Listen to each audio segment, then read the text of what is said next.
It's a Minimalist Monday edition of Optimal Living Daily, episode 339, Declutter Your Life by Babauta of Zen Habits.net, and I'm Justin Malik. This is the OLD podcast, one of 3 podcasts where we read to you. I basically act as your very own personal narrator for amazing blogs, totally free of charge, and I focus mostly on personal development and minimalism-related content on this show. Today's a post from Zen Habits. But before we get into it, I'm lucky enough to have a new sponsor for this episode. Big thanks to HelloFresh.com for supporting this podcast and feeding me. You can get $35 off your first week of meal deliveries when you go to HelloFresh.com and use the offer code OLD. It's been delicious and easy, and that's saying a lot coming from someone who can't cook like me. Again, use the offer code OLD at HelloFresh.com to get $35 off your first week. And now let's hear some practical decluttering tips as we optimize your life. Declutter Your Life by Babauta of ZenHabits.net. There was a time about 8 years ago when my life was cluttered. I had too much stuff and it kept coming in all the time. I had too much to do and didn't know how to simplify my schedule. I was in need of some decluttering and I knew it.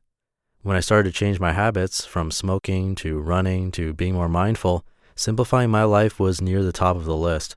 The question became how to go about it. How do you start when you're facing a mountain of clutter and another mountain of commitments and piles of files and mail and email and other digital information? The answer became clear as I got started. Start simply. Keep it simple as you go. Simple each step of the way. That said, I found complications that made things harder at every turn. I'd like to help you with some of those here briefly in hopes that you'll be inspired to start decluttering. Start decluttering. How do you get started? As simply as possible. Take just 10 minutes today to sort through a pile or declutter a shelf or table or countertop. Put everything into one pile and start with the first thing you pick up. No putting things back in the pile. Ask yourself, do you really need this? Do you use it regularly? Do you love it?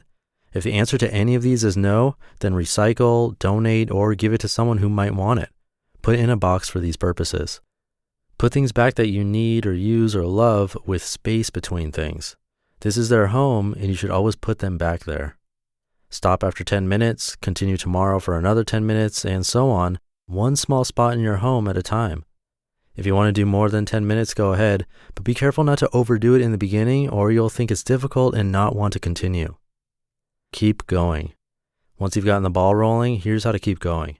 Keep decluttering in small bits. Pick an area to focus on each week. Don't worry about perfection. Just get it simpler. You can always declutter it more later. Put your box of donation and recycling and giving away in your trunk to get rid of next time you're out. Email friends and family to ask if they want things. Often you can find a good home for perfectly good things you don't really use, that workout equipment. If you're on the fence, use a maybe box. Put things that you think you might need in a box, mark it with today's date, put a reminder on your calendar 6 months from now to check on the maybe box. If you haven't used it in 6 months, you probably don't need it and can get rid of it. Get help. Sometimes you just can't bear to part with things yourself, but if you can get an outside person to make the decision, friend or family member, they're usually much more dispassionate and ruthless. Enjoy the space. Once you've decluttered an area, really focus on how much you love the simplified space. Once you're hooked on this simplicity, you're more likely to keep going. Decluttering your calendar and digital life. Physical decluttering is only one type of decluttering. You can also simplify your day and your online and computer life as well. A few simple tips. Decluttering your day is about reducing commitments and saying no to the non-essential things. So first make a list of your commitments. Make a list of what's most important to you, 4 to 5 things, and declutter the rest. Say no to people with a phone call or email and get out of existing commitments. Be very ruthless about saying no to new commitments and seeing requests as potential commitments. Guard your time. Declutter your digital life one step at a time, just like your physical life. Email newsletters, blogs, social networks, online reading and watching, forums, etc. Are they essential? Can you declutter them? Dealing with others. Having other people in your life, home or workspace, can make simplifying more complicated. I have a wife and 6 kids, so I know how it is. Some tips? Talk to them about it early on when you're just thinking about it. You can show them this article. Don't force a decision on anyone, but involve them in the decision-making process.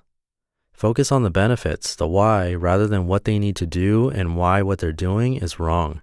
People don't like to be wrong, but they do like benefits. Lead by example. Show how you can declutter your space and how much nicer it is and how much easier it is to find things, to clean, to be at peace during your day. If there's resistance, focus on decluttering your space. Don't get frustrated with them because that makes it more difficult. Instead, remember that you were a clutterholic not long ago, so empathize. Don't shy away from an opportunity to discuss simplifying and why you're doing it in a positive way. Criticizing doesn't help, nor does acting superior. Inspiring helps tremendously. You just listened to the post titled Declutter Your Life by Babauta of Zen Habits.net. Thank you again to HelloFresh.com for helping to keep this podcast and actually me alive and well. I got to try their meal kit delivery service, which makes cooking super easy and convenient. And that's saying a lot because I can barely spread butter on toast. I'm not joking. Just ask my friend from 5th grade. So if I can do it, anyone can. Each week, HelloFresh creates new delicious recipes that come with step-by-step instructions, and they're designed to take only about 30 minutes, which is awesome because you save time not having to go to the grocery store. HelloFresh sources the freshest ingredients, measures to the exact quantities needed so there's no food waste, and that's minimalism at its best, and these are nutritious meals. It's all delivered right to your doorstep in a special insulated box. I've teamed up with them to get you $35 off your first week. Just use the offer code OLD, that's OLD, at HelloFresh.com. And I decided to go veggie for their meals because I live with a vegan, actually 2 of them. And the first one I tried was a French lentil salad with sweet potatoes and Brussels sprouts. And the tortellini looks delicious, which I think I'll have tonight. So again, visit HelloFresh.com and get $35 off your first week with the offer code OLD. And that's it for today. Try some of those tips that we heard today. If you do just a little every day, it'll have a huge impact on your life and be much more successful instead of going all out or trying the all or nothing approach. And remember, minimalism is a journey, not a destination. All right, I'll be back tomorrow with a book excerpt actually, which I love. So stay tuned for that, where your optimal life awaits.